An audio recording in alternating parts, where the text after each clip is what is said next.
In the autumn of 1913, a tunnel worker named Patrick Doyle came up the shaft under East 40th Street and sat down on the ground beside the hoist without taking his helmet off.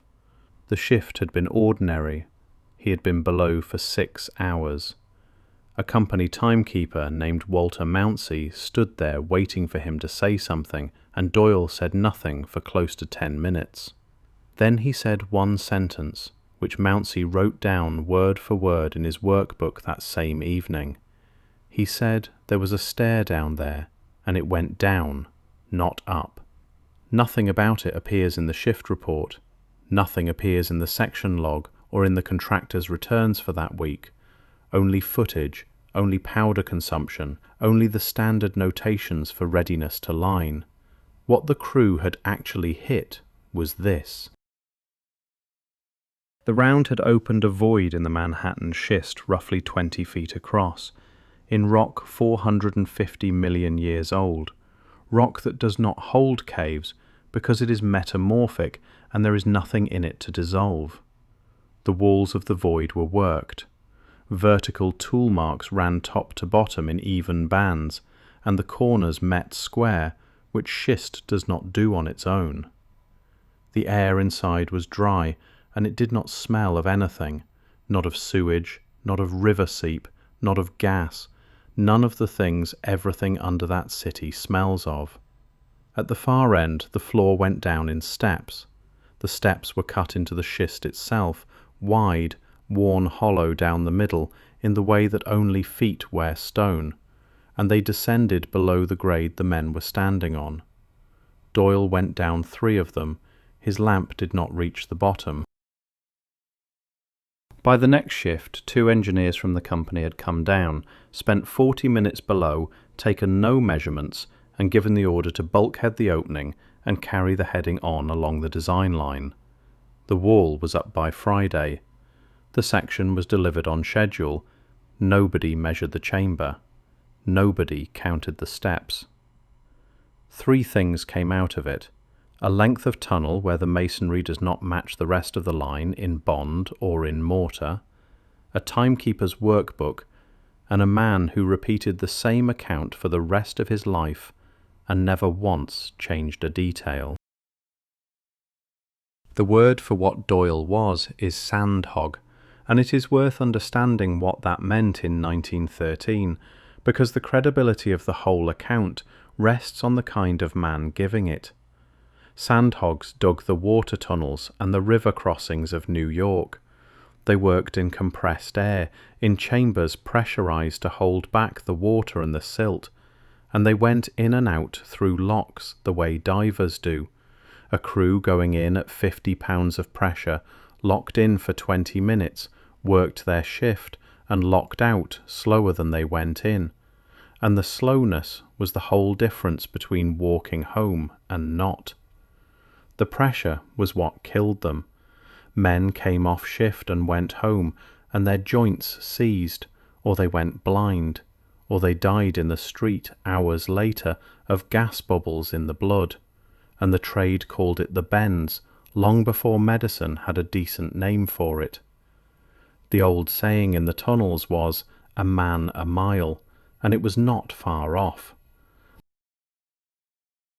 They were mostly Irish and West Indian, and later Italian and Polish.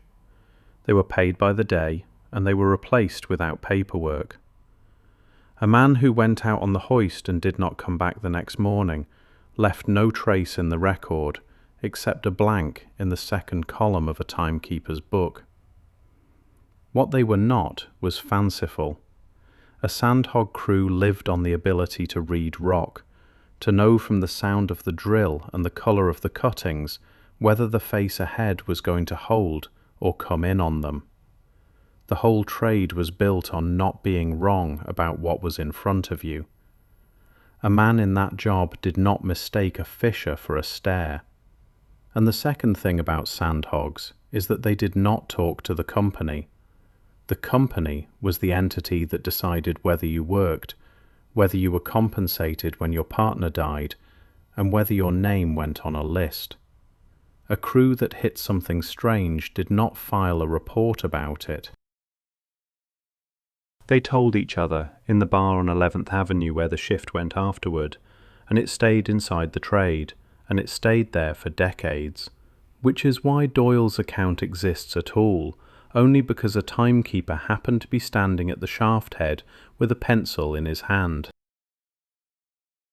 The reason the story cannot be waved off as a cave or a settling void comes down to the rock itself, and the rock under Manhattan is unusual enough that the entire skyline is arranged around it. Manhattan schist is metamorphic, formed under heat and pressure something like 450 million years ago, and it is exceptionally hard and exceptionally competent, which is the engineering word for rock that holds itself up. It is the reason the towers stand where they stand. Where the schist comes close to the surface, in Midtown and at the lower tip of the island, the buildings are tall. Where it drops away under deep glacial fill, as it does through much of the village, they are not. That is not folklore. It is the basic geology of the city. And schist does not make caves. Caves form in limestone and gypsum and salt, where moving water dissolves the rock chemically over long periods and leaves passages behind. Nothing in schist dissolves. There is no karst under Manhattan, and there never has been. There are no solution caverns, no sinkholes, no underground rivers in the sense the phrase is usually meant. Voids in that rock come from exactly two sources: a fault or joint that has opened mechanically, which produces an irregular slot with rough, broken faces and no flat surfaces anywhere, or a working, which produces flat surfaces, square corners, and tool marks. There is no third category. A 20-foot chamber with dressed walls and cut steps in Manhattan schist is not a natural feature that was misread by a frightened labourer. It is either a fabrication by the men who reported it, or it is a working. And that leaves the question of who could have been working 450 million-year-old bedrock below the water table on an island where the recorded history runs back 300 years. A question that the only surviving document does not answer, but does date. Walter Mouncey was not a tunnel man.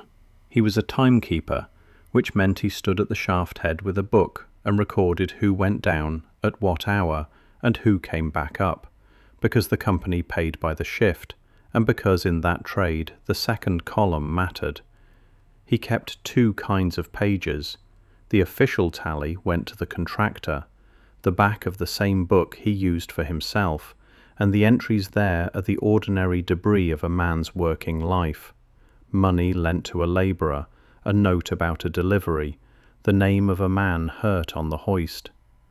The book is a bound pocket ledger about 5 inches by 7, canvas overboard, water damaged along the bottom edge. On the page for that evening in 1913 there are 4 lines: the date, the shift, Doyle's name, and the sentence in quotation marks about the stair going down and not up. Underneath it Mouncey wrote 3 more words, which are the reason the page is worth anything at all. He wrote that Doyle was sober. Mouncey worked another 9 years on the tunnels and died in 1931. The book went into a trunk with the rest of his effects, and stayed in the family through 2 moves and 1 estate sale, and it surfaced in 1978, when a woman named Ellen Carus, cataloguing a donation of labour history material at a small collection in Queens, opened it and read the page. Carus was not looking for anything of the kind. She was processing a box of Union ephemera. She wrote a short descriptive note for the finding aid, flagged the entry as of possible interest to researchers of the water tunnel construction period, and moved on to the next box. The note is still in the finding aid. In 48 years, according to the collection's own request log, 4 people have asked to see the book. 2 of them were the same person. The two men who came down the next shift were company engineers, and one of them can be named because he left a paper trail in two places that do not agree. Arthur Gantz was an assistant engineer on the section, 31 years old in 1913, a graduate of a technical school in Hoboken, and the man who signed the order to bulkhead the opening. His official memorandum on the matter survives in the contractor's file and runs to 2 sentences. It states that an irregularity was encountered in the heading at station figures that are given, that it was found to present no risk to the design line, and that the heading was carried on. It does not describe the irregularity. It does not give dimensions. There is no sketch, which for an engineer of that period is the conspicuous absence, because engineers of that period sketched everything. A seep, a bad joint, a shift in the strike of the rock, all got drawn. The second place Gantz appears is a field notebook that stayed in his family and was sold at auction with a lot of drafting instruments in 1994. The relevant pages are dated the same week. They contain no words about the chamber at all. What they contain is a drawing, a plan view of a rectangular space with a stair indicated at one end, drawn in section, with the treads shown and the flight running off the bottom of the page, and no dimension figures anywhere on it. Gantz drew it and did not annotate it, which is the behaviour of a man recording something for himself that he had decided not to record for anyone else. He stayed with the water tunnels until 1927, moved into private consulting, and died in Rye in 1948. His widow gave an interview to a local historical society in 1961 about his career on the tunnels. Asked whether he had ever encountered anything unusual underground, she said that her husband had told her once that there were parts of the work he was instructed not to write up, and that he had not enjoyed it. She did not say which parts. She was not asked again. The instinct at this point is to say that a chamber under Midtown would have been found again by now, because the ground under Manhattan must be thoroughly mapped after 4 centuries of building on it. That instinct is wrong, and the extent to which it is wrong is a matter of public record. New York does not possess a complete map of its own underground. The utility plant beneath the streets, water, steam, gas, electric, telephone, sewer, transit, was laid down over 150 years by dozens of separate companies, many of which merged, failed, or were absorbed, and their records went with them. Crews opening the street still find live lines that appear on no drawing. They still find abandoned lines nobody can account for. Beyond the utilities, the natural ground itself has been comprehensively rewritten. The island's hills were cut down and the material pushed into the low places, the ponds and marshes were filled, and the streams were buried where they ran. Minetta Brook still flows under the village, still comes into basements, and still has to be pumped out of excavations by contractors who did not expect it. The collect pond, which was the fresh water supply of the colonial city, was filled in beginning in 1811, and the ground over it settled so badly that the neighbourhood built on top became 5 Points. None of that is disputed history. It is the standard account of how the island was made. And what it means is straightforward. The surface of Manhattan bears almost no relationship to the ground that was there before. The record of what was removed and what was covered is fragmentary at best. And the parts of the city that lie deepest are the parts documented worst. The men driving a water tunnel 300 feet down in 1913 were the first human beings to see that rock. There was nobody to ask what was already in it. And the one time in the modern era that the city was forced to look properly at what it had been building over, it took a backhoe and a federal construction project to make it happen. In 1991, the General Services Administration began excavation for a federal office building at 290 Broadway in Lower Manhattan, a few blocks from City Hall.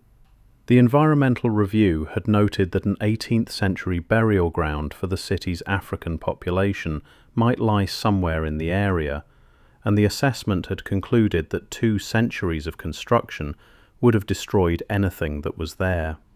The excavators went down about 25 feet and found intact burials, not disturbed fragments, coffins in rows, with the remains inside them, sealed under fill that had protected them since the 1790s. The site was the African burial ground, and it had been the cemetery of enslaved and free Africans in colonial New York, a place the city closed, covered, built streets over, and forgot so completely that its existence had passed into the category of things that might once have been true. 419 individuals were removed and studied, and the study of them rewrote what was known about the size, the labour, and the mortality of the enslaved population of colonial New York. The full ground is estimated to have held many thousands more, extending under buildings that are still standing, and most of it has never been excavated because it cannot be. It is under the city. For 200 years New York constructed on top of it without knowing, and the reason it was finally found is not that anybody went looking. It is that a federal project happened to dig deep enough in the right block, and that when it hit, the people of the neighborhood forced the work to stop. Nothing about the story of Patrick Doyle is proven. What is proven is that the city has done this before and did not find out for 200 years, and only found out then by accident. Which raises the practical question that the rest of this comes down to. After 1913, did anybody ever go back to look for that bulkhead? 4 people are known to have tried. In 1963, a city surveyor named Howard Pell, working on a records reconciliation for the water supply system, noted in a memorandum that the masonry in one section of the 1913 line did not match the specification for that contract, and requested permission to inspect it during the next scheduled dewatering. The request was refused on the grounds that the section was not scheduled for dewatering. Pell repeated the request in 1965 and again in 1968. The 1968 memorandum is the last document in the file. He retired in 1974 and died in 1981. His memoranda are in the file. The inspection he asked for 3 times has never been carried out. In 1978, Ellen Carus catalogued Mouncey's workbook in Queens and wrote her descriptive note. She left the collection the following year for a position upstate and did not work on the material again. In 1994, a doctoral student named Miriam Suarez, writing on the labour history of the Sandhogs, requested the contractor's section files for 1913 through the relevant municipal archive. She received the shift reports and the powder returns. The engineering memoranda for the period were listed in the box inventory, but were not in the box. She noted the gap in a footnote in her dissertation, which is where the 2-sentence Gantz memorandum is quoted from. She had seen it earlier, on a first visit, before the files were reorganized. She did not pursue it. She teaches at a state university and has published nothing further on the tunnels. Asked about the missing memoranda years later by a colleague, she said that she had a dissertation to finish and that the archive had been reorganized twice while she was working in it. And in 2007, a man named Dennis Boyle, who had spent 11 years as a sandhog on City Water Tunnel No. 9, and who was Patrick Doyle's great-nephew, submitted a written request to inspect the 1913 section during a planned shutdown.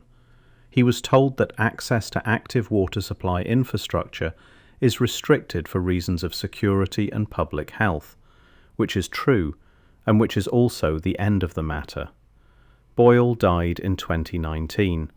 He had spent 11 years in the same compressed air his great-uncle worked in, on a tunnel begun in 1970 that is still not finished, and he never got closer to that wall than a written refusal. 4 people across 56 years, working independently, each arriving at the same locked door, and each finding a reason to stop before they got through it. The tunnel is still there. It has been carrying water under Midtown since 1917, and it has never been fully dewatered, because a system that supplies a city of 8 million does not get switched off for curiosity. The section where the masonry does not match is where it has always been, at a depth no member of the public has ever stood at, behind a wall that 2 engineers ordered built in 4 days in the autumn of 1913, and that nobody has opened since. What is known is small, and it is all documentary. A timekeeper's book in a collection in Queens, with 4 lines on 1 page and the word sober written under them. A 2-sentence memorandum that describes nothing. A field notebook sold at auction in 1994, with an undimensioned drawing of a room and a stair. A surveyor's 3 refused requests. A footnote in a dissertation marking the place where the engineering file used to be. What is not known is everything else. Nobody knows what the chamber was, or who cut the steps, or how far down they go, or whether the flight ends in a landing or a passage or a face of solid rock 10 feet below where Doyle's lamp gave out. Patrick Doyle worked the tunnels another 11 years, went deaf in one ear from the compressed air, and died in 1931 at 44, which for a sandhog of that generation was not young. He told the same story to his family for 18 years, and never added to it, and never took anything away. The rock under Manhattan is 450 million years old. It does not form caves, and it holds the shape of whatever is cut into it for as long as the rock lasts. Somewhere below 40th Street the steps are still there, worn hollow down the middle, going down. Whatever is at the bottom of them has been waiting since before there was a city over it, and the only people who ever stood on them were 4 men on a night shift who were told to build a wall and go back to work.